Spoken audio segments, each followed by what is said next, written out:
Hey everybody, welcome to Snagging Grass and Catching Bass. I'm your host, Brian Likes to Fish. Thank you for joining us. We got a special show tonight. We got Chris, the Beef Shaman, on tonight. Let's go ahead and get this show started.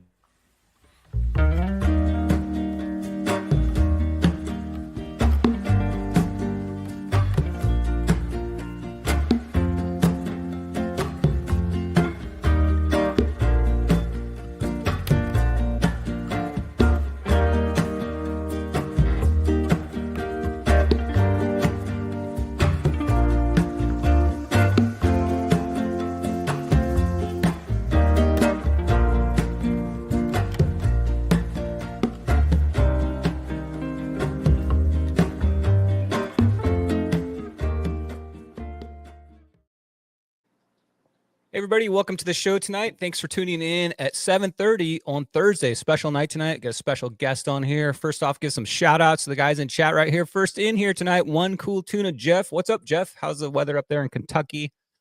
We got TB Metal Art says snagged. Corey King's in there. What's up, Corey? Aaron Endicott, how are you? Marvin's in there. How you doing, Marvin?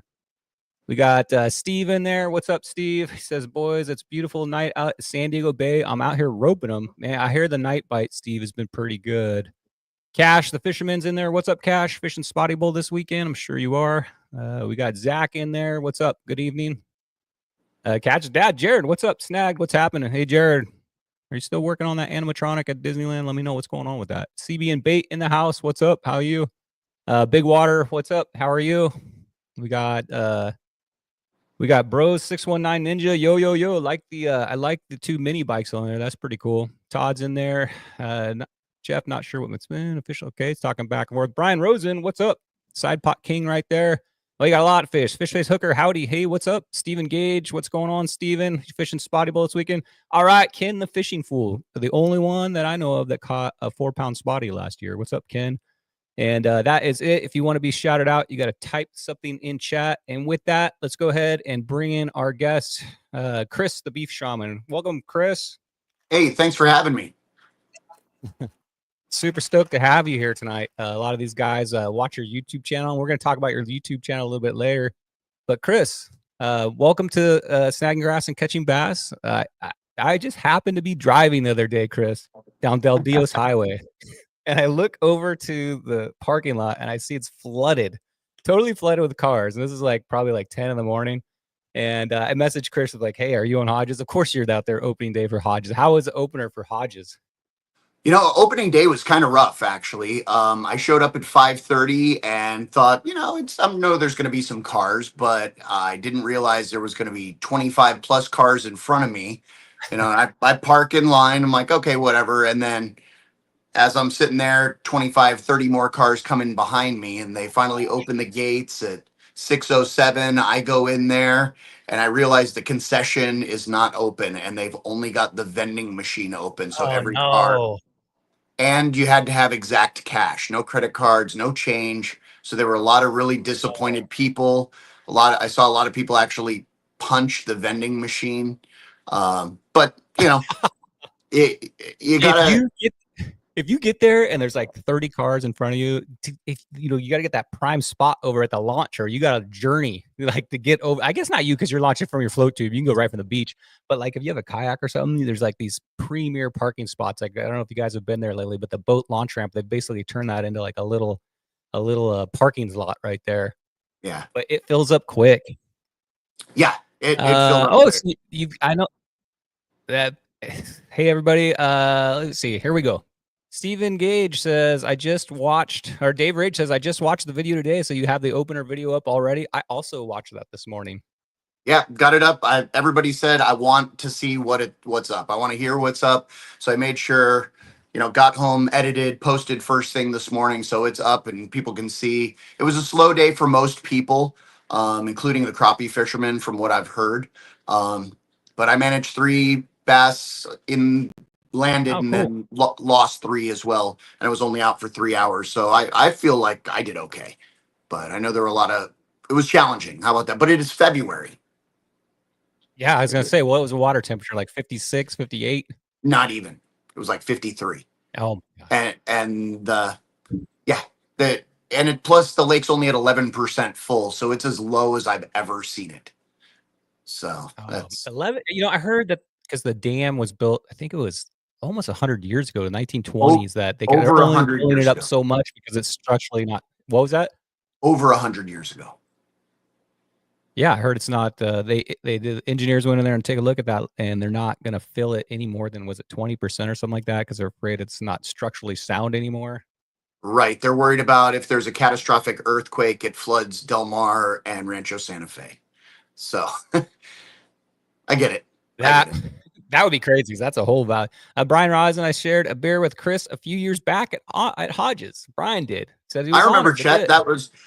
That was the first beer I ever shared with anybody on my videos. So I absolutely remember that. That No was way. the Maui Bikini Blonde that we had. Wow, good memory. Yeah, Chet, man, he won Spotty Bowl up in LA, the Weekend Warrior division, I think, last year too. So he's a Spotty Bowl champion. Good deal. I didn't know that. Yep. Oh, he says yes, sir. Well, cool, Chris. So let's go ahead, guys. If you have any questions in chat for me or Chris, now's the time. Hit the word question. Me and Chris are both watching the chat. So type in the word question followed by your question, and we'll try to get right to those. But Chris, let's go ahead and start out with some weekly news here. Hold on a second. I got to get my fanciness going here.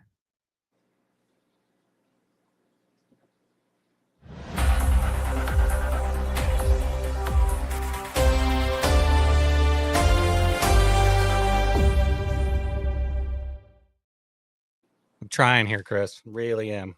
It's all good. All right.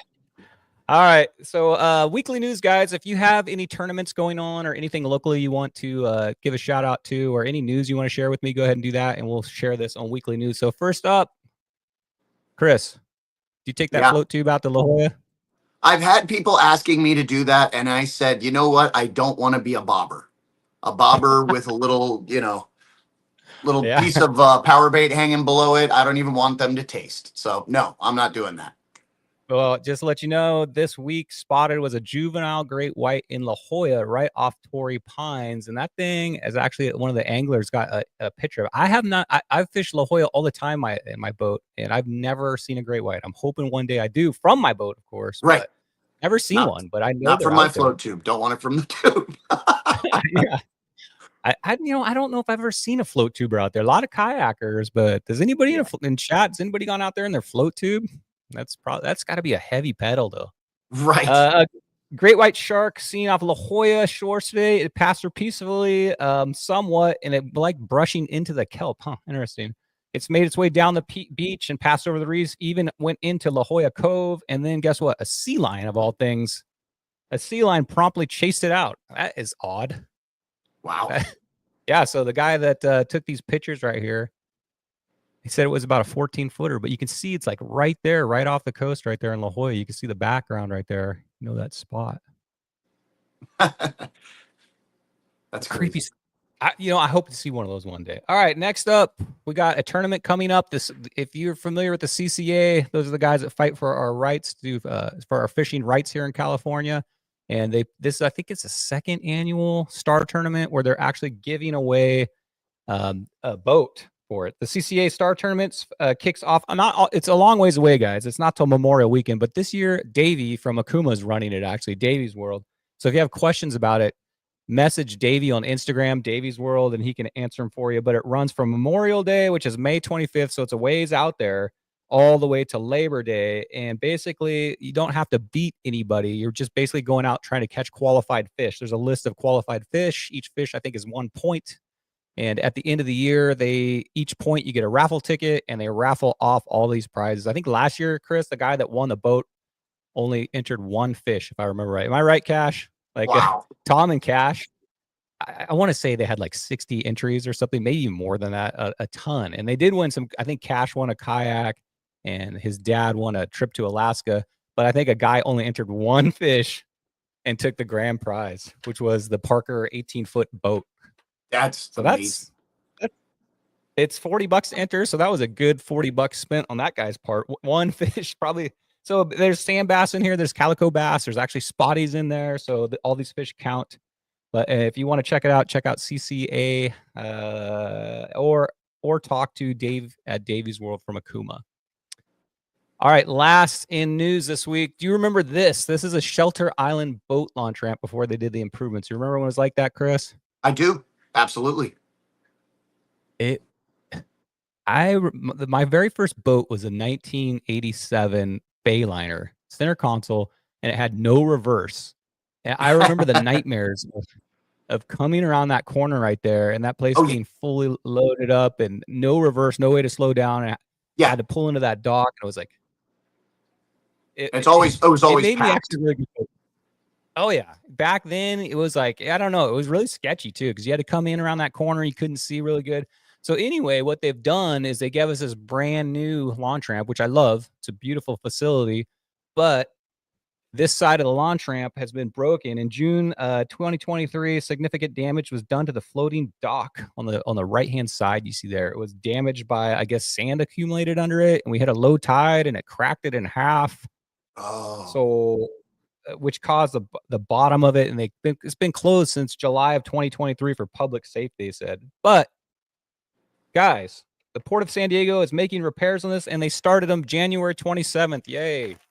Finally. So the right-hand side of the dock is supposed to be done, they say, by April, coming to April. And so what they're going to actually do is they're going to pump 200 yards of cubic sand out of underneath it, and then they're going to put that sand on the adjacent beach, which is right next to it. A lot of these guys launch their kayaks from there. And then this is the cool part. They're going to install neoprene sleeve stainless steel wedge anchors right next to the wall so the sand won't get in there again. So you know what that means? Wow. More structure. Yeah. Brand new structure coming, guys. So they're next to that seawall right there. They're going to install some stainless steel anchors. Cool. So we got some sweet structure coming in. And that is it for the news this week. There's the construction going on. It's like they got to buoy it off. But I'll be super stoked to get that, because if you launch out there like me by myself in the morning, only the left side's open, and I have to back in, and then there might not be a spot available, or people are waiting to park. So it's only having half of that it's a tough go. All right, let's see if we have any. All right, here we go. Brett Wilson says he wants to know this. What beer is a shaman tasting tonight? You know what? Yeah, it's so fun. Right, let's skip right to this. What beer are you doing tonight, Chris? Okay, I knew somebody was going to want me to do a beer tasting, and I guess it's become a thing. So oh yeah, I went out. I got from Society the Unknown Depths. So I wanted to do something that was fishing or ocean related. So I found that Society's here in San Diego. This is a West Coast IPA, and it's 7.2% ABV. What's that? There we go. Hold on. Yeah, let me see that thing. Unknown Depths. All right. We've almost got like, he's got a little submersible guy in there. Nice. Like a little sea monster in the background. Dang, 7.4. That's strong. 7.2. 7.2. That's 7.2. That seems pretty strong.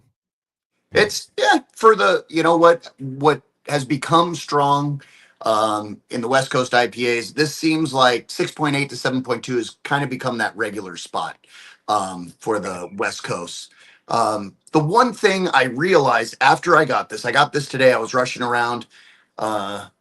It was brewed back at the end of October of 2024. Gotcha. And for anybody who likes IPAs, generally speaking, this is at the end of its life expectancy right here. 3 months, 90 days is usually about it. So we'll find out how it is. So, all right, let's give it a whirl.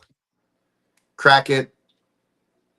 Smell, you know, one thing that's good and bad about what I do, I'm always brutally honest with my reviews of products or beers.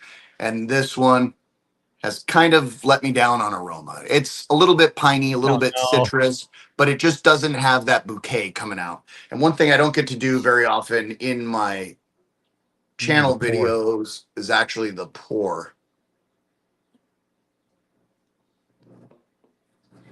It's lighter than I thought.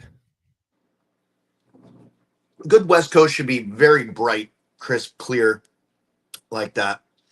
The flavors definitely have the malt bitterness on the middle and back of the tongue. Um, or pardon me, the hop bitterness. The malt is kind of there.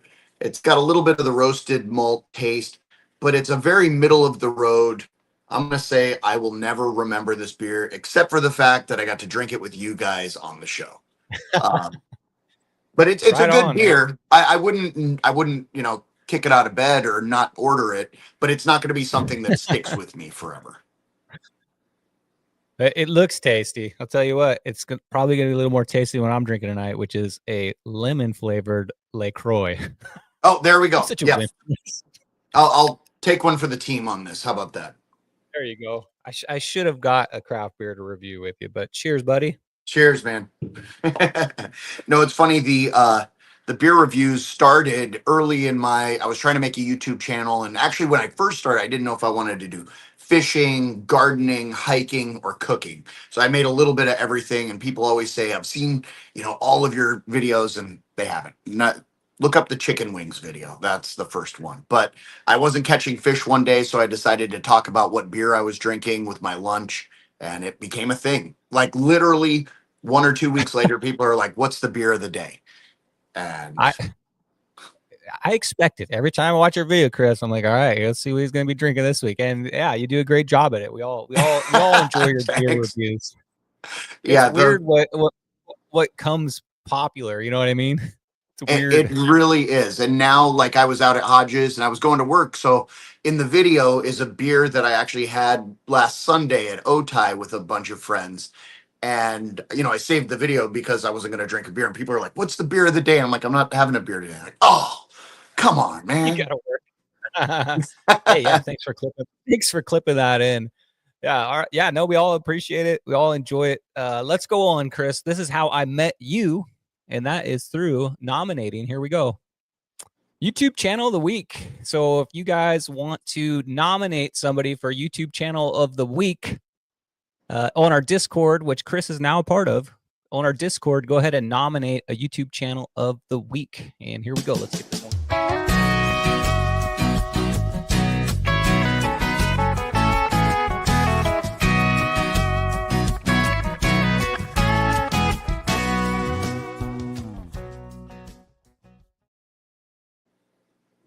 So YouTube channel of the week, guys. Congratulations to Jig Jig Pow Dino, who's a local Spotty Slayer who I've been friends with for years, and he's actually a Spotty Bowl entry. I think he usually makes the playoffs too. So Jig Jig Pow, do you ever watch Jig Jig Pow's video? I have watched a couple of them. Yeah, he does a lot of Bay videos. He does some out of Hodges too, some out of Otai. He's got some surf fishing videos, but super cool dude. He's been making some awesome videos for a long time. One of the coolest videos I think he ever made, though, is he actually got a first place in Spotty Bowl, I think last year, and videoed the entire thing for these guys to watch. So, I mean, if you're like trying to find spots or how to fish a tournament, you can watch Jig Jig Pow's entire session edited down. And I think, Chris, he held up that banana peel just to bother me because I'm like a super superstitious guy. And he's proving the fact that he can win it with that. But yeah, check out his videos. I'm sure most of these guys here in the chat have watched these. He also does, if you're into surf fishing videos or shore fishing, he does a lot of those too. Gives you a lot of tips and techniques and what gear he uses. Great all-around angler. Super cool dude, but I would definitely recommend. Who nominated him? Was it Cal? I think Cal made. Cal, did you nominate him? But a great nomination, guys. If you haven't checked out Jig Jig Pow's channel, check it out. He also has a lot of you guys out there now are putting motors on your kayaks, or you're putting trolling motors or some type of motor on the back, and he has a video. You're supposed to register those if you have a motor on them, and he has an entire video step by step from the beginning to end on how to register a kayak if you put a motor on it. That's awesome. Great information. Yeah, no, he a lot of guys are like, they fish their tournaments and they got their spots and they're kind of hidden. They don't like to talk a lot, but Jig Jig Pow's open book, guys. Just go out there, check out his videos on where he fishes for spotties. He also, let me show you this one right here. You'll like this one. Bam. Oh, nice. You know that exact spot, Chris. I do know that exact spot. Do you know that exact fish? Look at his tail. It's probably a fish you've caught before, be my guess. It could have been. It's entirely possible. He says had his best day in this tournament, placed in a bass tournament. I wonder what tournament it was. I know he has a lot of little club tournaments that he enters, but that looks Okay. like a nice bass right there. That Nice looks like a early nice morning bass. fish. It looks like Yeah, it looks it's like early early morning, got the morning. glass off and everything. That's excellent. So if you're examining this spot, that riprap you see on the shore right there, that extends all the way down, right? Depending on the spot in the lake, some of it, like right now, if you're fishing Lake Hodges for the first time ever, it's a completely different lake than it has been because a lot of the areas it's actually down to the bottom of the riprap, and what's Uh, subsurface is mud, and so you really uh, have to know the lake or at least probe it and feel it with the bottom with your lures and things like that to find out, are you still fishing the rocks or am I on the mud? that's a problem when that lake gets so low. It's all that structure they're used to hanging out with. It just that you lose that bank. You know what I mean? Especially like the first when you take that first left right there, like right Yeah, when you around leave the the point. beach, if you're going up, if you go around that point, it seems like you've lost all the structure right there. You And it like entirely have all the structures gone. is all I haven't fished there obviously this year yet, but last year it seemed like the like trees are sticking out right there once that water level goes down too. It was kind of just a ghost town right over there. You know, the crazy thing, there was the one bigger tree sticking up as you came around the corner. I don't know if you remember that. There was one big branch sticking up. It's gone. All of those No way. trees that were sticking up are gone. I don't know if they, just rotted because they were out of the water finally or whatever, but there's none of that there. I was shocked. Hopefully it fell over and created some kind of structure down there. Well, Hodges needs some structure. Do you ever fish the other direction? So when you go out to the valley, I guess towards the Highway 15, I forgot what that's called, Right, but the Narrows. the Narrows. Absolutely. So we're going to that. How's that area? It's right now it's going to be super shallow, but some of the best fishing I had of last year was in the Narrows. I did something that was a storm fishing video. I don't know if anybody watched that, but it was basically massive wind, rain, and I was just killing it on my jigs and spinner baits. And it was all within 2 to 3 feet of water during the storm out there. So it's a lot shallower, but the water ended up warming up way faster on that side of the lake than it did on the Del Dios side. So the fish came in to spawn a lot faster, and the bite hit, and I was shocked actually. Last time I was back in that area, it was so thick of just dead trees sticking out. I don't know if you remember you've been fishing Hodges forever too, but do you remember when you could go down that and go all the way back to the pedestrian bridge by North County Fair Mall? Like Yeah, you could you actually go, used to be able to fish under yeah, I-15 into the other side into the San Pasqual Valley. I I can remember. can't wait till it can do that again. No, well, I guess if they upgrade the dam, I don't know if we're ever going to see that in our lifetime. Let's hope No, so. 10 to 15 years is what they said. They're going to have a new dam. How many That's years? 10 to 15. Oh, sweet. That's not too bad. So it's I almost thought those like things. when they did San Vicente and they raised the Yeah. dam, closed it for a few years, but hopefully they won't close this. Did you go to opening day San Vicente? I did not. I didn't even Ah, realize it happened until afterward, and I was so bummed. Like I was just I was. so busy with everything, and to me it wasn't a very publicized reopening like when they reopened Hodges and everybody was talking about it, talking about it. I think the guys kind of wanted to keep it a little bit lower profile who were used to doing it, but maybe I just was ignorant. It's entirely possible. It was weird. It was like the ticket sales, and you'd go on there, and they'd release a batch of tickets, and it was just like buying concert tickets. You were like, if you got in there, hit click, yes, buy, right now, and it was like a miracle if you got it. And the guys that got it, it was like I don't know, $35 to get that pass. Right. Some of those guys are selling that for like $400 or $500 online, and people were buying it because they wanted to be there for a lake that's been closed down for 10 years. Yeah. I I want to heard get it was there. I was there. absolutely insane. Absolutely insane when it first reopened. Yeah, one of my friend Justin, the owner of Cool Baits, was there opening day. There's a video he made, and I think he said he caught 65 fish, which was that's wide open right there for Yeah. largemouth. That's crazy. Yeah, absolutely. That's like Barrett numbers. Jig Jig Pow is also in the Yak Ninjas, guys. Cool club right there. Yak Ninjas are a local club. So if you guys haven't subbed to Jig Jig Pow, check out his channel. It's a great channel. A lot of information on spotty fishing and all of our SoCal fishing. All right, Chris. So I teased everybody in the thumbnail tonight about what our subject is, and I'm going to go ahead and add that to the stage here real quick, and we'll get started with our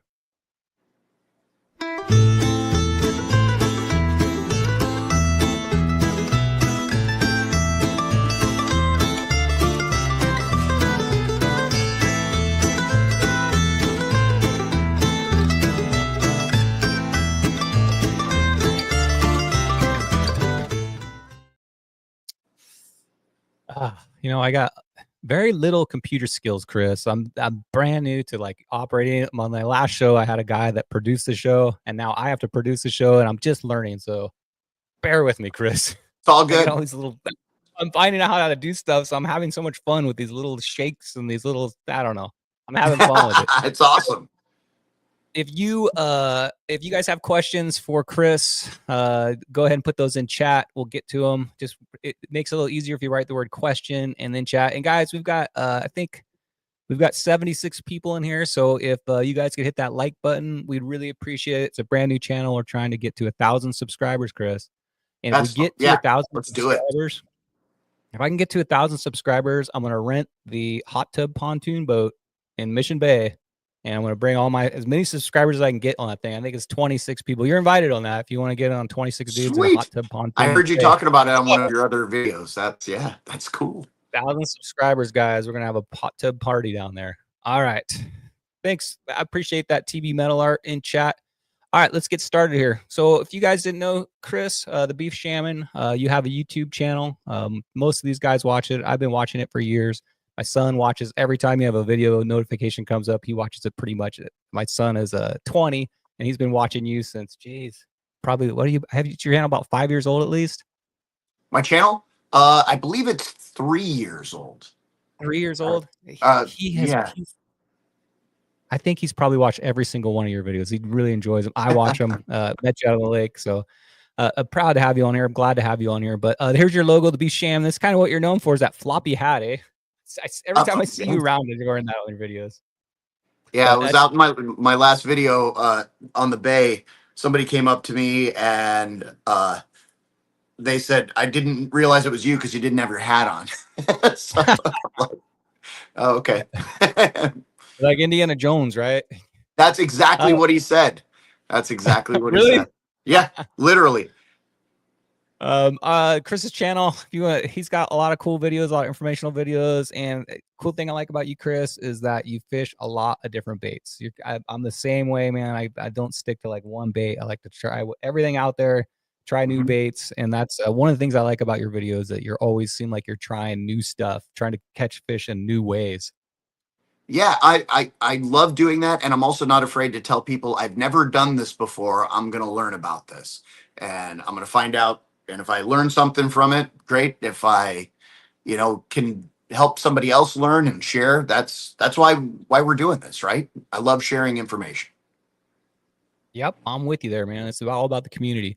You fish from a float tube, but you want to give a little. It's not like your basic float tube. I've seen it out on the water. We want to give a little description of what you've done to this thing, Chris. Yeah. So it was actually June of 2020. I was stuck in the back of Barrett. If you're not familiar with Barrett, Barrett is you can only get tickets through Ticketmaster. It's in East County in San Diego, and it's an absolutely amazing lake. But I got stuck in the back of Pine Arm in July. It was about 110 degrees with 20 knot winds blowing against me. So it took me over 4 hours to kick back to the dock. Multiple hamstring cramps, and the whole way I'm thinking there's got to be a better way. And I didn't want to do the drill like a lot of the float tube guys do. So actually, I've got a fish tank behind me, and I was thinking about, in my fish tank, I've got these little wave makers. I'm like, I wonder if they make bigger ones. And so I got home, I looked up online and found this company called Blue Robotics. Blue Robotics does underwater robotics, the ROVs. And so I found they had these propulsion systems. And so I reached out to some of my students. I'm a teacher. And they were part of a robotics team. And I said, do you know about this company, Blue Robotics? And they're like, oh, yeah, we work with them all the time. So they helped me I designed an external frame for my float tube. Outcast float tubes is what I basically exclusively use. Been using those for over 20 years. Um, but they created the robotic guts for it. I can come up with the Hmm. ideas, like kind of like you were saying with the computer stuff, but sometimes we just don't have the skills, and I'm not afraid, like you were saying, to ask Right. and experiment. And so we made it a reality, and this is version like 17.0 right now. I just use What the PVC. heck? It doesn't mean I've gotten 17 sets of thrusters, but I mean, I'm always changing things, tweaking things, upgrading things, finding out what works, what doesn't. So basically, I can hold 7 rods. I've got Uh-huh. my Garmin Striker 4 fish finder. I've got thrusters, so I can move forward at a creep with my float tube and not have to just kick backwards. Um, I can get to any place in most of the lakes That's and just be out there all day and not have to wear my legs out. I use my legs for steering primarily. So it's a what was the fun, name it's of that my propulsion system? Blue Robotics is the name of the It, company. is it a propeller? Is it like a jet, like in a fish tank? Like a It is like is a is a it underwater thruster. So it looks like a little fan, but it's yeah. completely enclosed and it's designed to be used in salt water. So you can look up on YouTube. There are videos on how people have attached them to kayaks. I know Bixby now has set up, the Bixby, which is an amazing company here in San Diego. They have a single unit. This one is 2 separate units. And they basically use it in the little ROVs to move it side to side, up, down, or through the water column. So I've got 2 of That is those on there. so it's just a is it just a on off or is it a speed control or is it Oh, full speed just I'm control. assuming you use full speed control. That is awesome. Salty Yeah, Dangler wants to there's know what's your top speed. top speed. If I really open it up, I mean, full throttle, we're talking like 2.5 knots, which is not Hey, fast. that's not bad. But I Like don't that's a ever like a go that's that like a fast. Never. Because it's going to two and a drain my half. battery so fast that I'm not going to have it for the Got day. it. Got it. So I do have a And video on my channel that's called robotic or outcast super fat cat with robotic thrusters or something like that. Um, and it tells, I basically break down exactly how it is. And it was not cheap to build, but it's more of a labor of love. There's other ways to put a trolling motor or the Bixby system or other ways to do it that are a lot right. less expensive. This is just my pet project more than anything. Pet project. One of a kind then, eh? It Yeah, is it definitely. seems like it's super quiet too. Like when you're trucking around in your videos, all you basically hear is the splash of the water. You don't hear Yeah, any motors down there. you hear a room. It's basically like that, and that's about it, which is awesome. It's not super That's pretty loud. cool, man. It's a lot of fun. It's a lot of fun. And the more water you travel, the more opportunities you have at fish. And I'm sure guys out there in float tubes are watching you sail by and like, man, I gotta get one of those. So Yeah, probably I get probably that making on a some people regular jealous out basis. Pretty there. much. Of course, we already talked about Chris doing his famous beer reviews on here. What's this one? A bacon something. Bacon. So So that's actually from Port Brewing Company. That's called Bacon and Eggs. It's a breakfast stout, oh which is why they call it Bacon and Eggs. It's a coffee stout or a yeah. porter. I can't remember if it's a porter or a stout. Basically, they're the same thing. But it's from Port Brewing Company here in San Diego, which has been around forever. It's an absolutely delicious breakfast stout, which just means it's coffee added to it, pretty much. But like I said, I love the graphics on the beer cans, so I'm a sucker for that. I'm sold at bacon. Yeah, So exactly. anything with bacon, I'm good with it. Big Water Outdoor says, Chris, have you thought of getting a kayak? Ooh, would you You ever know, stray I away from your I float, Chris? I have fished from kayaks. I've had great success from kayaks, but I love my flow tube. And I think it's about finding that niche for what you personally like. What's your thing?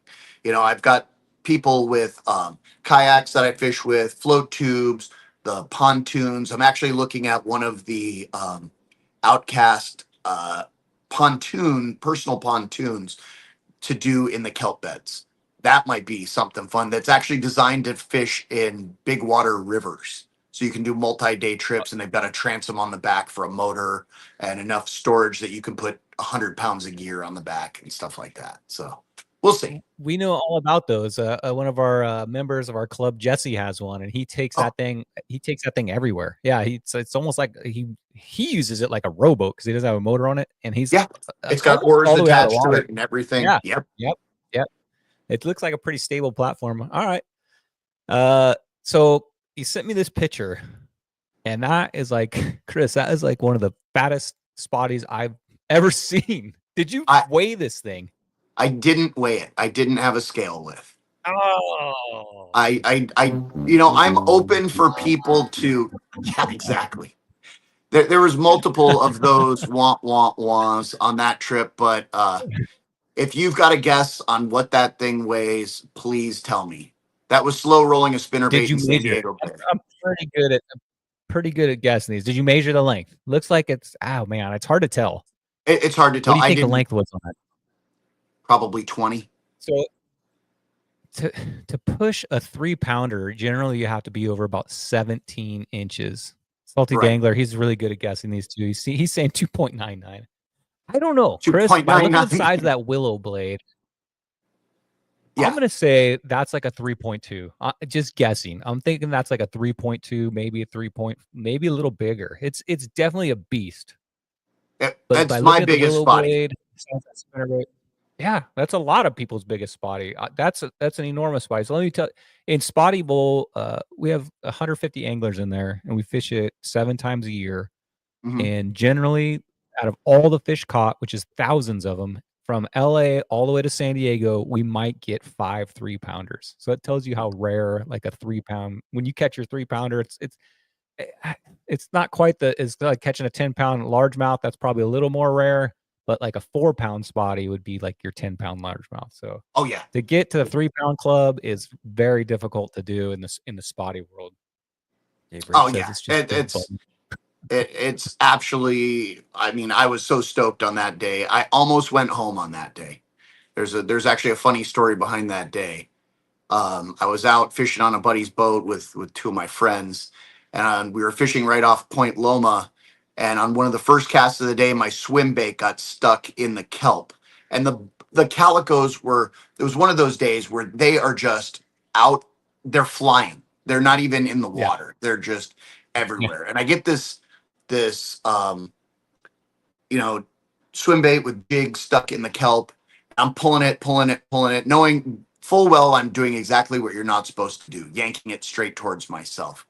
So the thing finally flies out going Mach 3, and I block this way. Wait, hold on a second. Yep, that's the day. Okay, go ahead. Keep going. So if you notice, there's a yellow shirt and there's a blood stain over my right shoulder, literally from this. Yes. And this 5/0 swim bait hook embedded itself deep in my deltoid. Oh. And so my buddy Brad, who he and I have been fishing together forever, and Scott, who was driving the boat, were like, do we need to go in and go to the emergency room for this? And I'm like, no. Brad, we had just bought a new bait knife that day. And I said, Brad, get the bait knife and cut this thing out of my shoulder.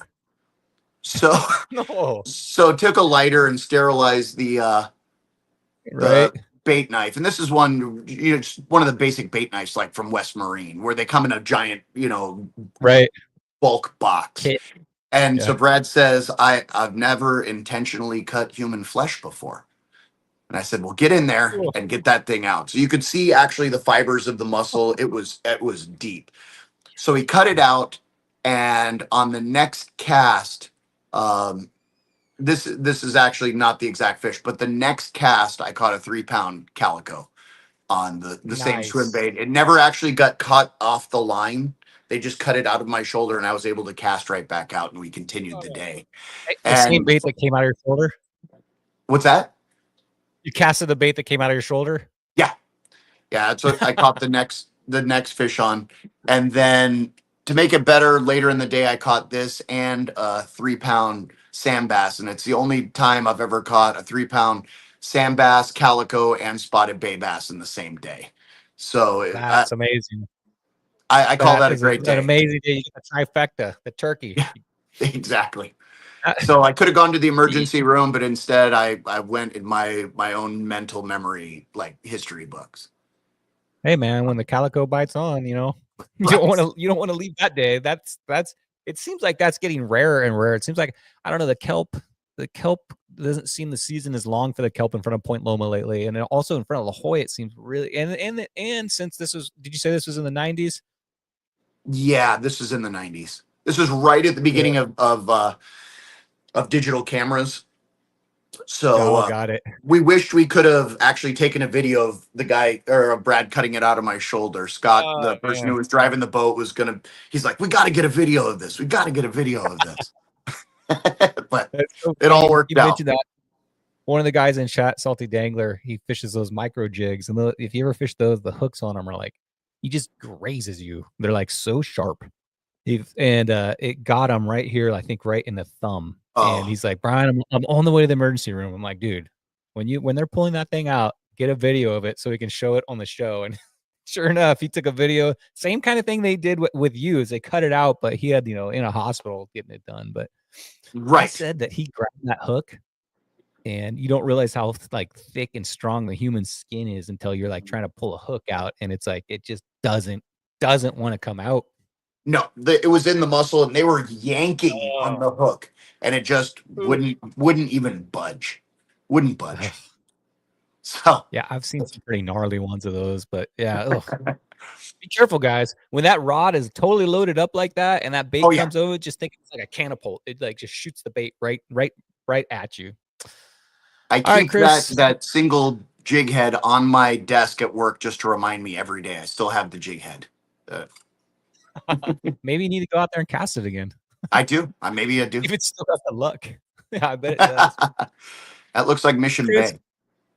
yes, guys, I want to mention this to you guys. So Mission Bay this weekend, it's Spotty Bowl weekend, guys. So don't forget to declare your day. In Spotty Bowl, Chris, you get a chance to fish Friday, Saturday, Sunday, but you have to declare what day you're going to fish. And then you also have to declare if you're going to fish morning, the afternoon, or now the night session. So make sure, guys, all you guys that are in Spotty Bowl, declare your day. If you don't declare it, it's not going to count. So make sure you go on there and declare your day in the Discord. And we're fishing Mission Bay, Chris, which I fished out there last weekend, and the water's 57, 56, 58, depending where you're at in the bay. So the bite is pretty slow, and the water right now, when we're at full sun, is like not crystal clear, but pretty dang clear too. So Oh wow. let's talk about a little bit of a Mission. How familiar with Mission Bay? I know I've seen many of your I'm videos out of Mission Bay. I am very familiar with almost all parts of Mission Bay. Where do you launch from? What's your go-to spot to launch? Either by the swim beach by the Bahia or on El Yep. Carmel Point. El Carmel Point is right by the Mission Bay Yacht Club on the little beaches Oh, on got the it. sides there. If Yeah. those are both super packed, like summertime, and I get down there, if you get down there and it's light, then there's zero parking. Then park by Santa Barbara Boat Launch on the Santa Uh-huh. Barbara Point there. So I like fishing that area the best, or at least launching from that area the best. I don't do So back of you're Mission more Bay nearly as much as I used to. Yeah, the back of Mission Bay past Bowling Pin Island. I mean, the water gets warm back there, so don't Yeah, sleep on that back there, guys. But it's a journey. Like there's a journey to get back there, and sometimes if you go back there, my advice is if you go all the way back there and the grass is dead, it's like if you're pulling up just dead brown grass, the fishing back there is probably not good. Sneak right. your way towards the bridges and find that clean green grass, which is like this picture right here I'm showing. This is one of my favorite morning spots to fish, especially this time of year.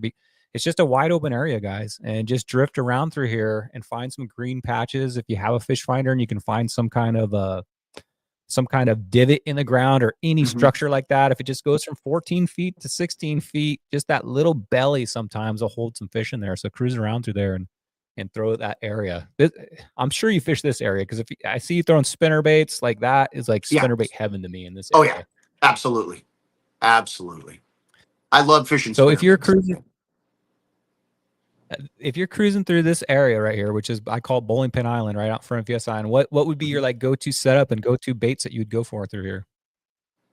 I guess depending upon the time of the year, you got to talk about that Let's first. say But this weekend. This weekend. This is what these guys are all going to be out there fishing this weekend for Spotty Bowl. Winter. first thing, it depends on the depth, but I'm gonna pull probably a crankbait this weekend first, down just brushing the top of that grass, and don't want to dig it too deep. Uh, Me personally, but do that first. See if you can get the reaction bite, depending upon the time of the day or the tide. Once I usually find out if the reaction bite is not happening, then I'm gonna dial it back with more of the finesse style baits. Some people like the You bigger ball jig baits. heads. Yeah. No, I'm there with you. So winter time, exactly. I always start out aggressive. I'm Hmm. throwing, spinner bait. I don't throw much of the crankbait, but I know a lot of these guys do. A rig, if that's working, I love that. But you start aggressive, and then as your day goes, you end up usually all the way down to the dreaded drop shot. If it's that I, bad of a day, or I, the Berkeley Gulp. yeah, I go with the gulp instead of the drop shot. I'm not a drop shot guy. I'll do it. I've had people go, "You need to do more drop shot videos," and I'm like, I don't want Oh to do a no. drop shot video. No, nobody's ever wants to watch a drop. I mean, the drop shot. I know. I'd probably bust that out maybe like 4 times a year in the bay just to see if it's like Right. super slow. And I'm in a tournament and nothing's happening. Like, all Exactly. right, I'll give it a shot. But it's just so, you know, so It boring. just, Yeah, yeah, exactly. exactly. We're all a bunch of power fishermen.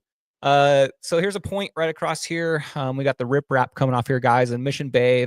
I mean, everybody that's fishing Mission Bay has fished this spot. Not only because we all gravitate over because we got to see what's going on at SeaWorld, all the commotion and the kinetic energy over there. We got to go check it out.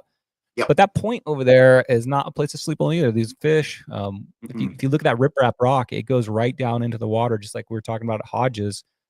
Thank Right. goodness with the bay, we don't have to worry about water levels, but at high tide, it's probably 15 feet there, and those fish love to hang out right at the bottom of that riprap.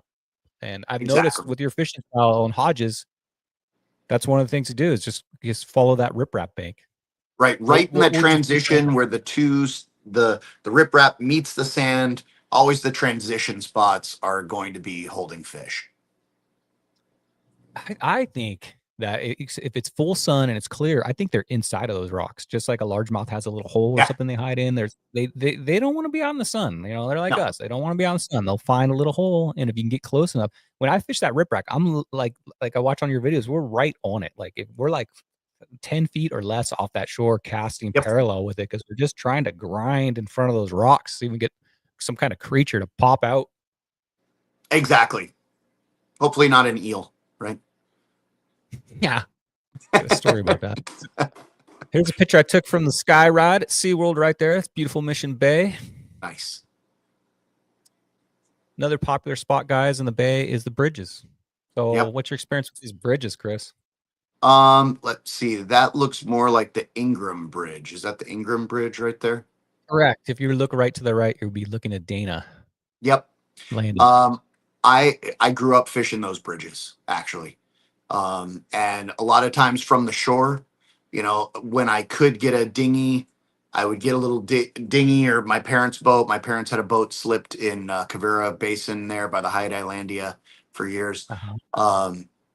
But the bridges have changed over the years, like the fishing there for me, where there used to be a ton of perch there and stuff like that, and now I'm not finding that much, so my baits have changed. So I'll rip the crankbaits along there, the blade baits along there, and then more swim like the underspin along Right.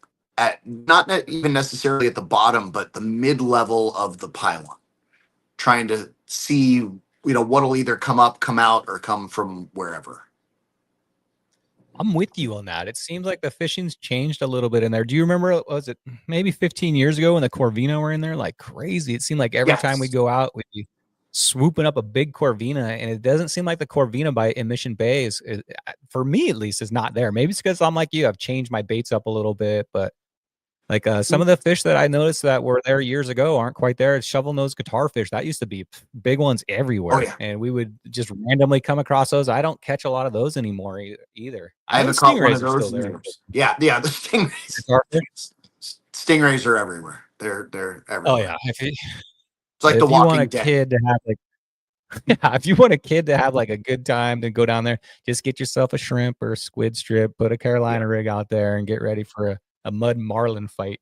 That's all kids want to do. exactly. They want to catch the biggest thing in there.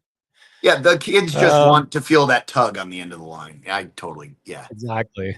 And Mission Bay is perfect for that. So if you're looking at this picture, and I'm looking at this picture, what do you see that like sets you off right there? Stare at it really closely. It's like a Where's Waldo Are you talking effect. about the And there's a incoming few of water? these. Yes. So every angler, if you ever see a drain pipe like that, that's Yeah. just this. I think this is off the Scripps Institute, maybe too, right by that bridge.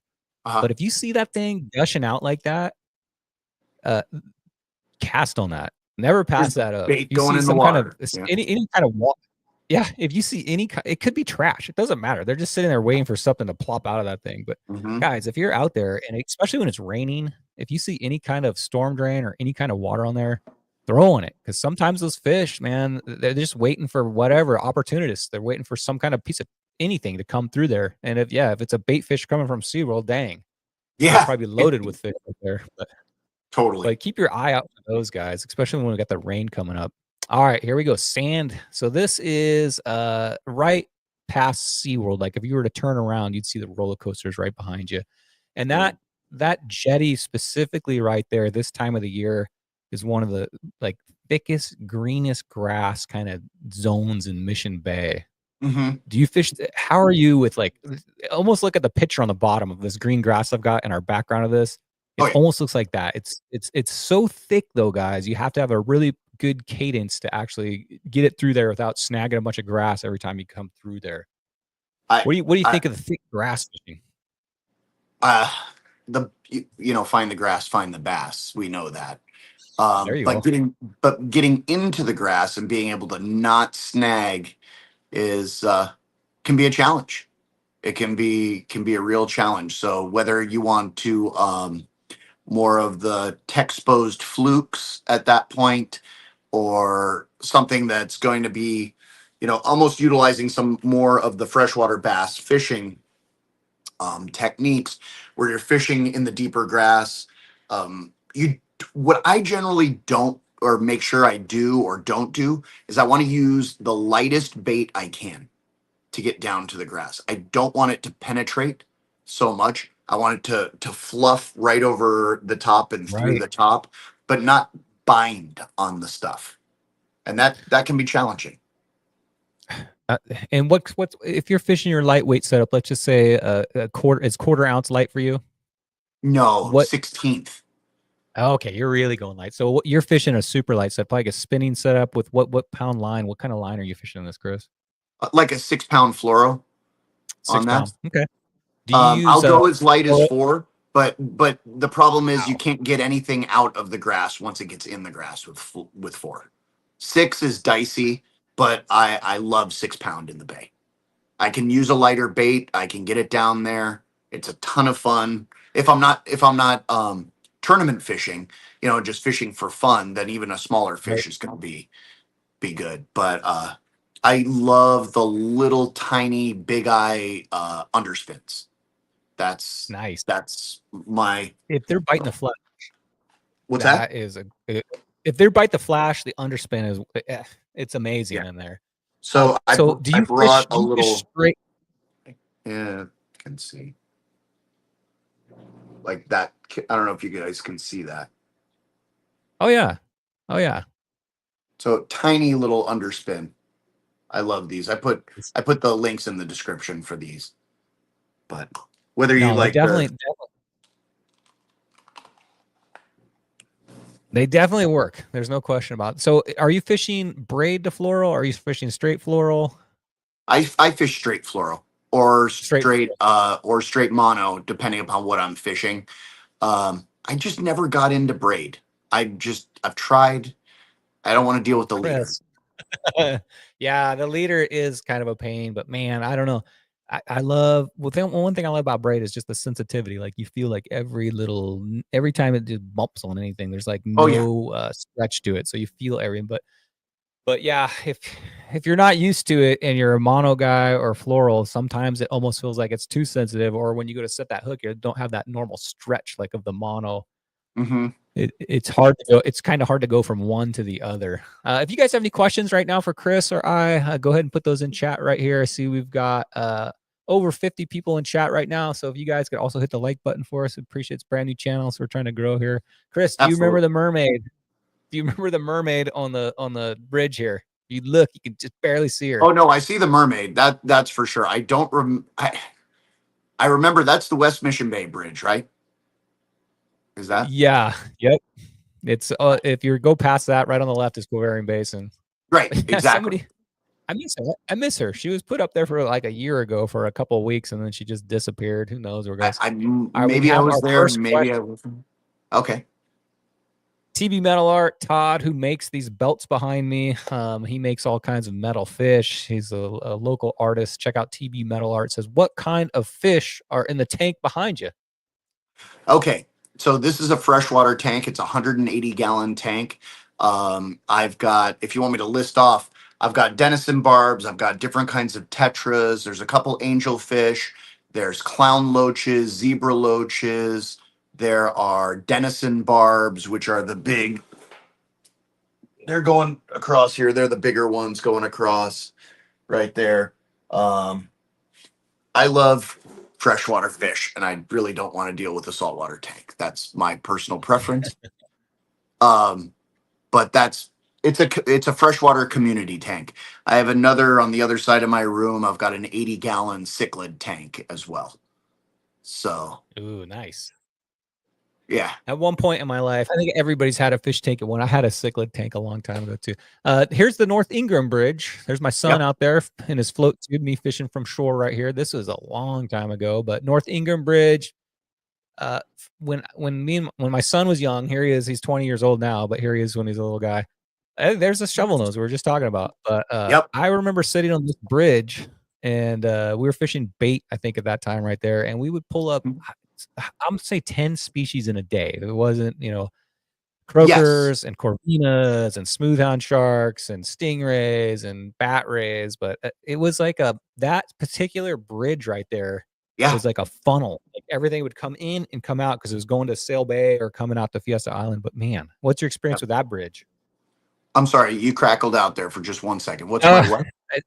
Experience on that bridge, or you have the kind of the same experience with it being like a species mecca at that Yeah. that that Yeah. tight point right That there. that I had that was one of the first bridges where I actually could target halibut when I was a teenager. And I would take my parents' boat there and kept, you drift and then go back and then drift through and go back and got some really nice halibut there. But yeah, multi-species for sure. I think one of the fish it made me think about seeing the guitar fish. When was the last time you caught a thornback? Do you remember thornbacks? Which is Hornback, I no. Describe it. okay. So it's a skate. So it's basically kind of like a guitar fish, but it's got like basically Oh, little hooks going all the way back the middle of its back. are you So talking about a horn shark? Is that also what's called? nope, Horn shark? a thornback. I'll have Hornback. to. No, I'll have to look that up later. Yeah, I've only caught a couple of them I'll ever have to in put that San on. Diego or in Mission Bay, but yeah, great area. All right, let's talk about what a lot of these guys are probably going to be fishing this weekend, and that is the dock fishing. Yeah, we've always had this. It's one thing cool about Spotty Bowl is it's like you can fish it from shore. There's a shore division, and then there's a vessel division, which it's any vessel you want. You have float tube, a kayak, a boat, Mhm. whatever you want. And over the years, we've kind of found that like Brett, who fishes a float tube, has an advantage because he can get in those little slips, and maybe the kayaks can, get around a little faster and they can get in the slips. But some of the boat guys, they can get around a little faster, but they can't get into the tight places so that the float tubes and kayaks get. So it almost like evens everything out in Spotty Bowl because there's really like no perfect craft, and it's all depends on what style you're fishing. But I noticed with the float tube guys and the kayak guys, they can really get in these docks, and a lot of the time these big fish are hiding in these docks too. Is I don't know if I've seen a video of yours fishing the docks. Are you a big dock guy, or are you head more towards the grass? I'm not as much. I used to be a huge dock guy. I don't fish them nearly as much now. Maybe it's the style of bait that I'm using more is more conducive for fishing the grass and the riprap and stuff like that. But I basically grew up fishing the docks more than anything. Um, but I don't do it nearly as much now. But there's always giants there. Absolutely. Absolutely. There's some of these guys that are so good now, Chris, that they can get those crankbaits and they'll chuck them between boats, and they'll get them to come down quick enough to where they're right at the pylons down in there or whatever. So there is guys that are good enough at cast and retrieve to get those things down there quick and get them up, and they're swooping up spotties nowadays. And a See, lot of you're these guys making are me. fishing. Go ahead. You just got to be really good with the crankbait, man. You want to hit these guys' boats. There's also Quivarium Basin. There it is, a hot tub pontoon. I took a picture of that over the weekend, guys. Saw it out there. So looks like somebody else hit 1,000 subscribers before me. But so the docks, we talk a lot on this show about these pylons right here, and basically just dropping on those pylons. In the wintertime, oh man, I don't know. The docks, man, are hit or miss for me. So yeah, I would say, guys, if like Chris, get good at all types of fishing. Just don't rely on that 100% on the docks. You got to be able to have a plan B, more than just one bait to get out there and search the grass or the bridges or whatever. But pylon fishing, yeah, can be good, especially now with the fish finders too. You can look right down on there, and you can see what's going on the bottom. absolutely. But Aquarium Basin, there's endless docks in there. And you said your parents had a slip in Aquarium growing up? Oh yeah.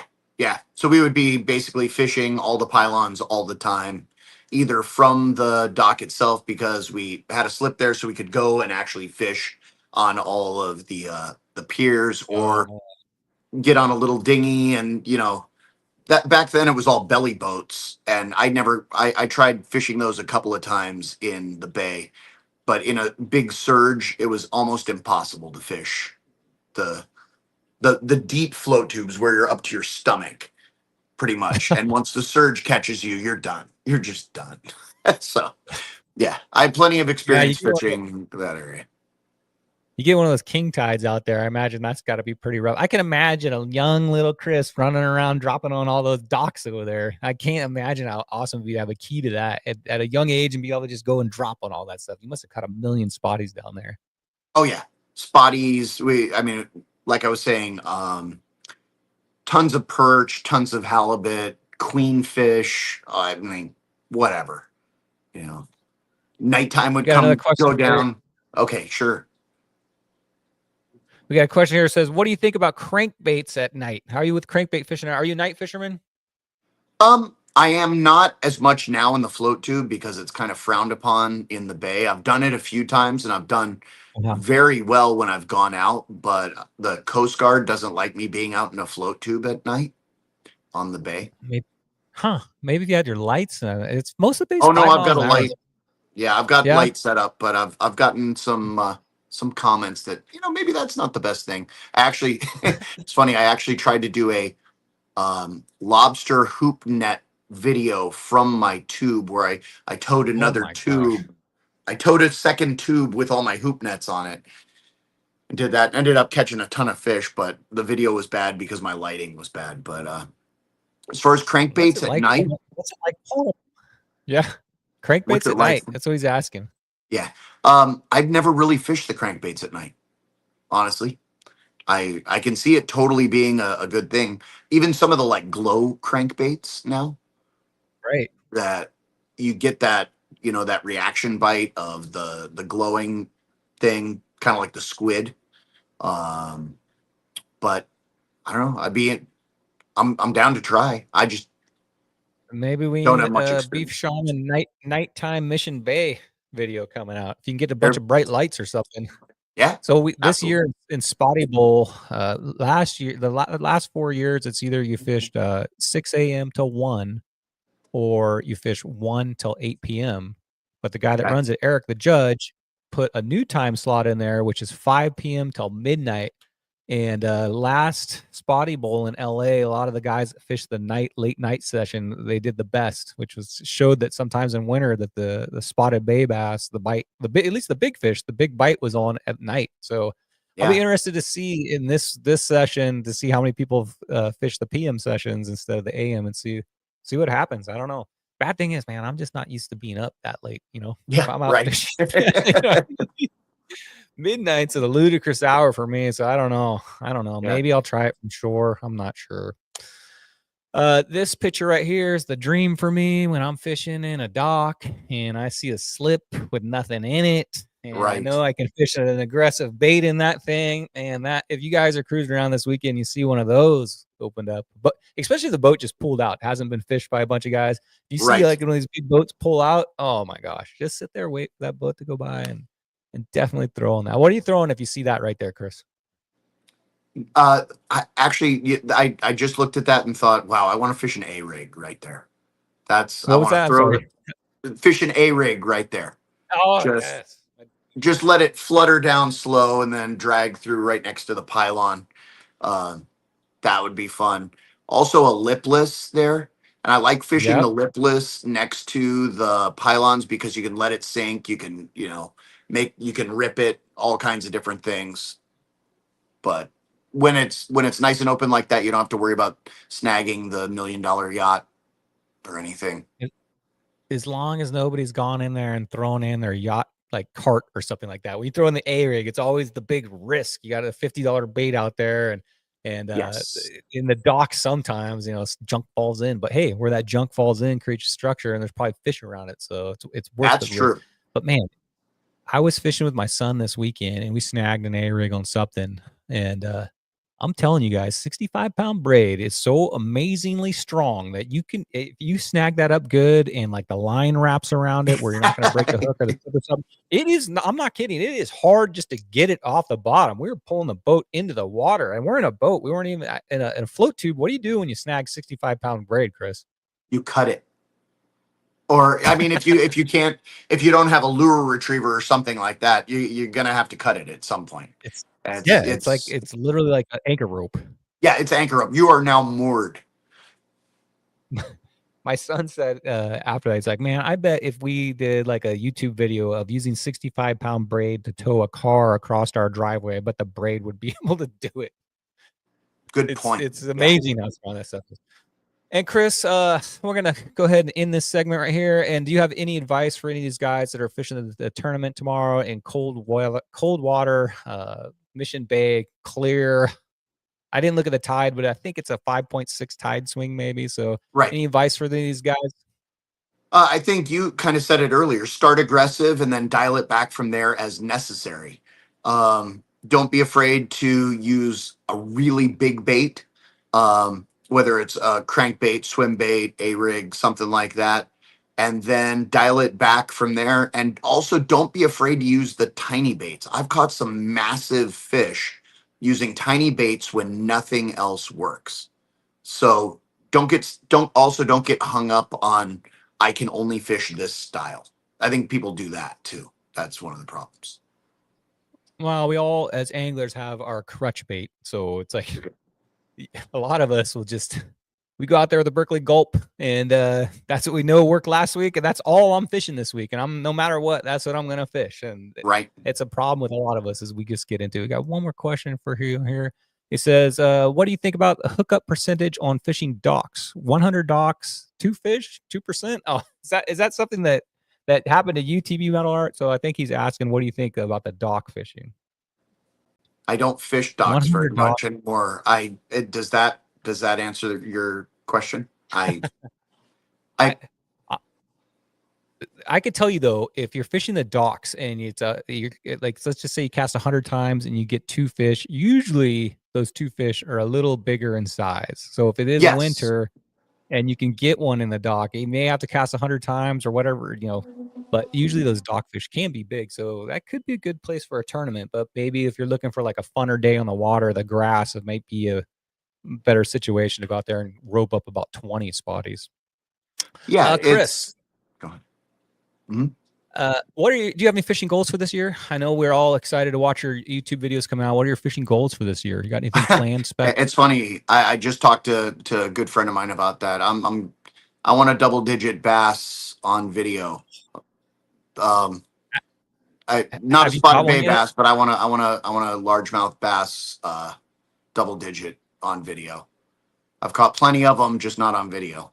So What lake you think you're gonna get that out of? Barrett? Poway. Oh, no way. Oh yeah. Poway Lake.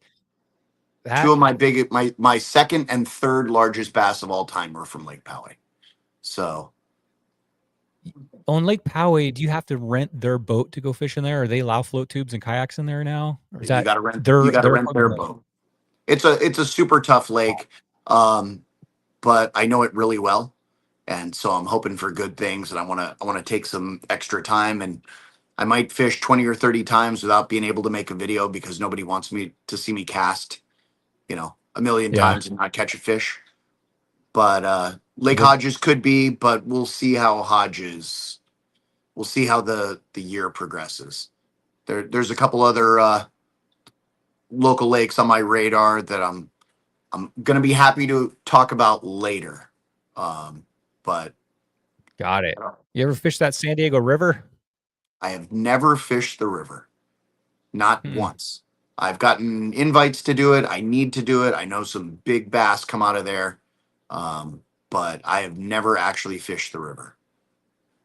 Me neither. I'm always curious. I see a few YouTube videos of some big fish coming out there. I'm like, what the heck's going on in that thing? Oh, yeah. And when I'm at the Santee swap meet, if I'm at the Santee swap meet, I go into the back fence and you can see that back there. I'm like, man, that is bigger than I thought. There's some wide portions of that. It sure seems like Um, it. I mean, I've seen some massive fish caught out of there on a regular basis, but I've never fished it personally. Yeah, Poway Lake, man. I like that lake. That's some of my first fishing memories came out of that lake. I remember they used to have, it was either once or twice a year where you could actually stay the night there in a tent. Yeah. And you would like wake up. Do you remember doing that? It's like, I don't know, an event never there like got once to or do twice it, a year. Yeah, no, I never got to do it. They did night fishing, so I would do that there. But I never actually got to camp there. That would have been really fun. Yeah, me and my son camped there, and you wake up right at the crack of light, and man, you're right out there. If they're still doing that, that's a fun day out. Let's see here. What do we got in the comments here? It says Hodges is extremely low. I'm surprised I didn't see there, Chris, yesterday. Huh. He was out there. I was out there. I got out there. I was on the water at 6:56 a.m. and I was off the water at 10:30 a.m. So few hours, 3 fish. Hey, that's not too bad. He's got a video out right now, guys. So if you want to check out opening day, check it out. We talked about the beginning of the show. If you missed the beginning of the show too, he was out there. Okay, Chris, I have a segment I do on this show called PB Shoutouts. You ready for it? I am. Let's do it. Here we go. We've seen you out on the water. They say you fishing harder. I guess we'll find out this week on our PB Shoutout!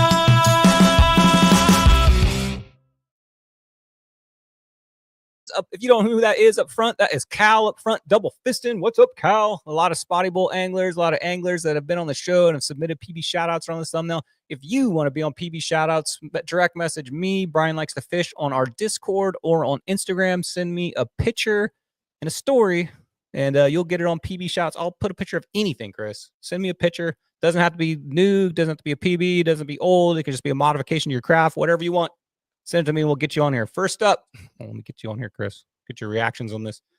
What's wrong with that fish's eye? Dang. Right. Seen better days. That's that right there is old Sandy. Yeah, she's an old girl.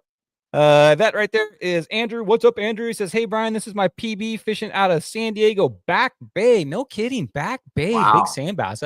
Well, there's that reef kind of by Coronado Bridge, by Kellogg Park, that probably, I don't know if that's probably not considered Back Bay, but I know there's some big sandies back there. He says, I got this 23-inch sand bass drifting the channel for some halibut. I caught a 6-inch mackerel on a hookup bait and then placed it on my dropper rig. I always have a dropper rig set up for live bait ready to go just in case. Well, there you go. 23 incher. Let's see what this thing looks like on the scale or on the there it is, legit 23. Wow. That's a pretty big sand bass. You ever get any big That sand is. bass out of that deep channel? Actually not in the deep channel, but around the corner near Holiday Island. Some big ones on spinnerbaits back there. Oh yeah, spinnerbait, man. You guys, I have a spinnerbait that's actually 2 ounces, and I can get down 50 feet deep with that thing, and it's got a giant willow blade. I'm telling you guys. Well, you know what? Also, Salty Dangler will tell you about this. He's my SBS tournament partner. Don't sleep on the heavy crocs. Old croc lures, man, the crocodile lures. You get those bigger ones, and you can actually keep those down on the bottom for sand bass, and they put out a giant flash, and they got that nice treble in the back, man. Don't sleep on those either. Next up, we got this guy right here. If you don't know who that is El Sueño, Doug. What's up, Doug? He says, I was out fishing the new year in Mexico at my honey hole south of the border, fun fishing south of the 9 over the last weekend. And this is my friend. So he's been out there fishing rockfish, but this is what's great about Doug. He's out there with his friend too. He's got a friend that owns a Chinese restaurant, and every time he catches rockfish, he loves to go in there. He donates a bunch of fish, and then he'll cook him up his rockfish at this Chinese restaurant, brings it in there. That looks delicious. Wow. It does. And you know what? It looks like it's cooked properly. You know what I mean? Does. Like, look at that. That right there looks like it took a ton of work too. There's not just like a few spices on that. That's sauce. Oh, here we go. Quick beer review. Is that a Modelo right there? How are you with the Modelos? I love Modelo. It's a good hot weather beer, yard beer. Yard beer. I like that. Yard beer. I mean, you're out, you're working in the yard, you're digging, you're doing this, doing that. I love Modelos. All good. Did I hear this wrong that Modelo is now like the #1 beer in the United States? Is that true? Am I wrong? I heard that. No, I heard that you as heard well. That also? I can't verify, but I've heard that. I'm trying to think of the first time I had Modelo, and is it that old of a beer? It seems like when I went to restaurants and it was ordering it would be like a Pacifico or Dos Equis Amber or something like that. I don't really remember Modelo's being that popular up until like 5 years ago. I don't know. Maybe I'm just not in the beer market. So Doug, that looks delicious. Tell your waiter or your cook or your chef, congratulations, that looks delicious. Here's another one. How many times you stopping in there, Doug? Looks like it's cooked up nicely. Man, you see the tail of the fish right next to it too? I do. Yeah. You guys are living it up in the restaurant. All right, next up, wanted to show this right here. So we have a craft beer maker who is actually the guy that nominated you for YouTube Channel of the Week. So thank you, Ben. Ben Wilson. He's up north right there. Nice. Ben Wilson says he picked up a slow pitch jig. If you're in Spotty Bowl and you want to get a Reaper slow pitch jig, go to Fastlane Kayaks or Pat's Tackle up LA. And there's a package waiting for you. Just show him your Spotty Bowl Discord and he'll hook you up. There's only 50 at each location, guys. So I don't know if they're all gone yet, but from what I heard, they're still there. Have you drank one of Ben's beers yet? I have not. I've been following him on Instagram. We've been following each other and trying to, make it happen, but it's going to happen soon. I definitely have to do a beer review of his. We definitely have to hook you guys up. And of course, at the end of the Spotty Bowl, we have a big party down at Fastlane Kayak Center, and Ben brought beers there last time. So I'm going to invite you to that when we get closer, Chris, and come on down and hang out with all these guys. 5.5 alcohol. What kind of beer is that? I know it's going to say Grumpy. Either a pale or a blonde, something like that. I love the logo on it. Next up, we got this guy right here. We got Poncho Pantera. What's up, Poncho? He says, can I get a shout out for my second legal of the year? Of course you can. Lots of PBs coming this year. He hopes this one is not my PB. He says, I'll send it in to you next time. Okay. I was fishing the tournament. There was some crazy stuff happening where I was casting 4-pound test on my 903 trifecta. And then I wanted to see how far I could cast it on my Lucky Craft with 4-pound test. Oh my gosh, 4-pound test Lucky Craft. And I ended up hooking into this guy. Wow. He says it was a 10-minute battle. I can imagine 4-pound test on a legal halibut. I'm actually, and it looks like he's fishing from shore. So I'm actually shocked that you were able to land that. That's seems like when you get those halibuts, like you get them close to you, like, okay, it's drifting up to the surface. And next thing you know, they spot you and it's just, they're just gone. So 4-pound test, you must be really good with your drag. That's all I got to say, man. That's awesome. Guy's got And skills. got skills. Caught it on the Shimano Vanford 2500. That is a cool catch. Thanks for sending that in, Poncho. Next up, okay, we have a segment called Cut or Cast. It's if people send in things that they do, and we decide if it's a cut, we're gonna not use this, or we're gonna cast. That looks like a great idea. And Stephen Gage sent this in. He says, my wife bought me an electric power washer for my birthday a few months ago for washing off my kayak and gear after my trips. He says, it works amazing. It has a rechargeable battery, and it holds 2 gallons of fresh water, easy to pack in my truck, along with the rest of the gear. Have you ever used one of these, Chris? I have not, but I'm intrigued. Let's see if we can get the brand name on there. Yeah, I can't read that. Darn it. It doesn't put it in there. Steven, what's the brand name on that if you're in there? But I'm sure if you Google it, it'll come up. But it looks like a 2-gallon pressure washer. The cool thing about that is if you're kayaking and you come out of like a sandy beach and you got sand on the bottom of the yak, you got it all, or on your boots, whatever, and they don't have a wash station, you get in your brand new Tacoma with your sandy, muddy boots, and that could be a nightmare. So I could see that working really well for that too. Looks like a good idea. I'm going to say cast. I would definitely look into that. What do you think? Cast. Cut or cast? Cast. Cast for sure, guys. What do you guys think? Is that cast? Definitely. TV Mill Art. Thank you, TV. All right. Next up, got this guy right here. That is Cash the Fisherman. What's up, Cash? He says, hold on, let me get my notes here. Cash says, here's some pics from last weekend. Tom and Cash, the 2 Cashes went out on a boat, and we got some nice sand bass and calico and spotties. I caught a sand bass, a calico on the A rig, rigged up with 5/8 hookup baits. Cool. And he also got a lot on the 3-ounce and spotties on the 1.5 hookup baits using a custom 7-foot heavy spinning rod and a 6 gill 4,000 size reel. He said, unfortunately, his scale battery was dead, but he thinks his biggest fish was around 3 pounds. Cool. He says he's practicing for the CCA tournament coming up. Looks like a nice day out there, Cash. Ooh, that's a nice one right there. Mm-hmm. Well, let's flip it around here. Next up, we got these guys. So there, if you don't know, that's Chet right there in the middle. And there we go. Chet says shared your first review beer with Chet, right? So you said I did. That's Brian right next to him. Yep. Chet says last weekend, Mike Brown, who's on the right there, Brian Rosen, who's on the left, and Chet in the center, all fished the LA Fishing Alliance Spotty tournament. Brian Rosen got first place. Let's go, Brian. Congratulations. Chet says he got second, and Mike Brown says he got third. Not a bad showing for California Harbor Group, Facebook group, and Spotty Bowl anglers. Check out, he says, my awesome bass stash. And he's growing a bass stash for Spotty Bowl this year. And Chet got first place in the first round of Spotty Bowl with his bass stash. So keep it up, Chet. Hey, do you have any lucky items that you take out with you, Chris? Anything like superstitious or any lucky items you use? Like a hat? Hat? I guess the hat's become the thing. It's been more than anything, it's the hat, I think. Are you superstitious about bananas or anything like that? No. I used to be. I used to not wear deodorant when I went fishing because I was worried about something. Fishermen are weird. Negative sense?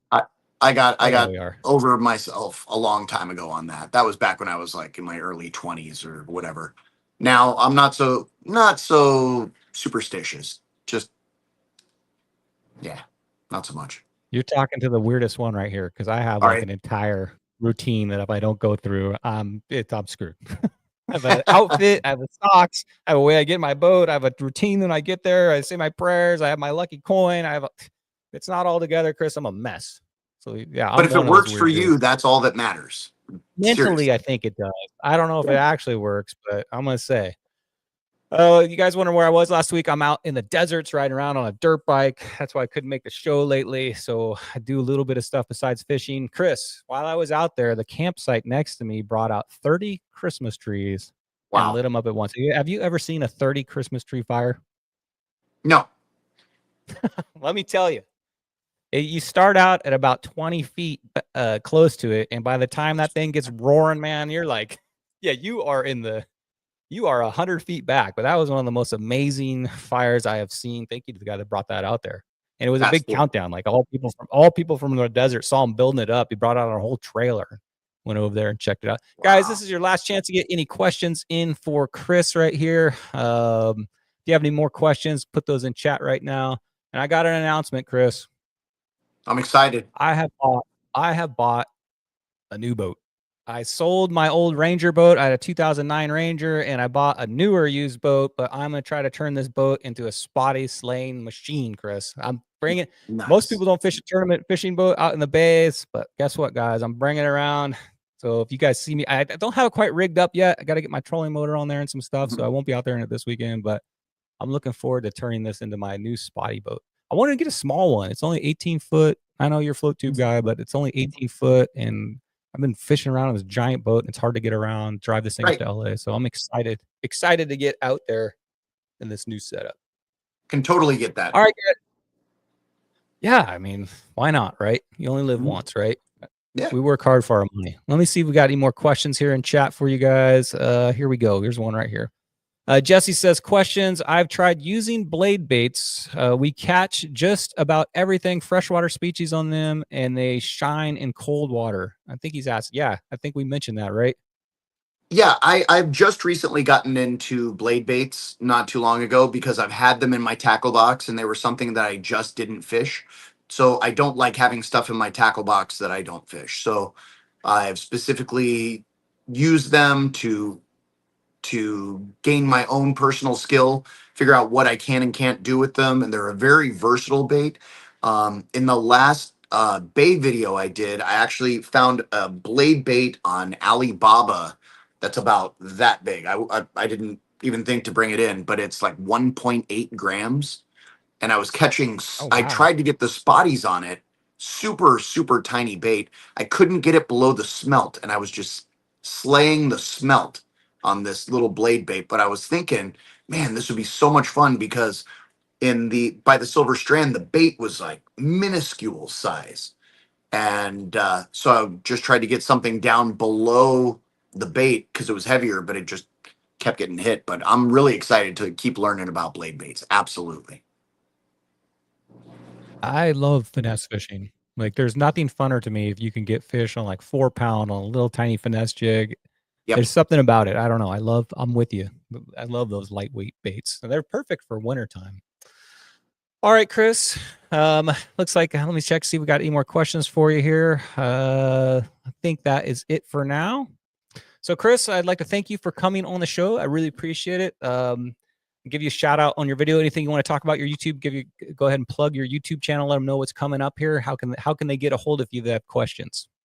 You can always just email me at beefshaman@gmail.com. It's always in the links in my description of my YouTube videos.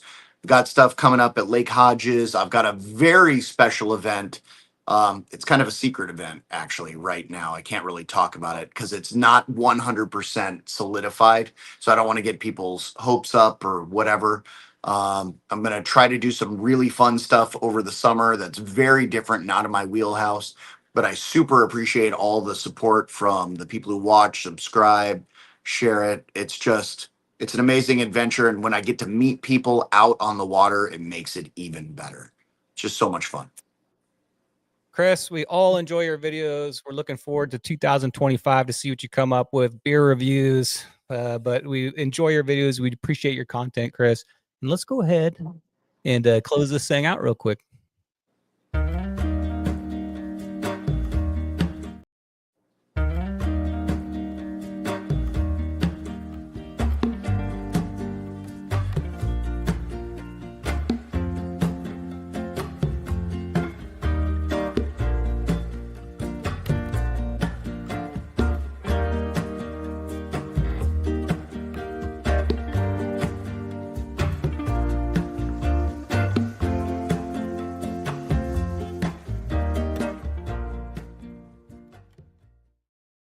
Thanks again, Chris. This weekend, I'm going to be out snagging grass and catching bass. Hope to see you guys all in the water. Thank you, Chris. We really appreciate you. Thanks for the invite. Look forward to doing it again. Thanks, everybody. Good night, everybody. Awesome time. Good night.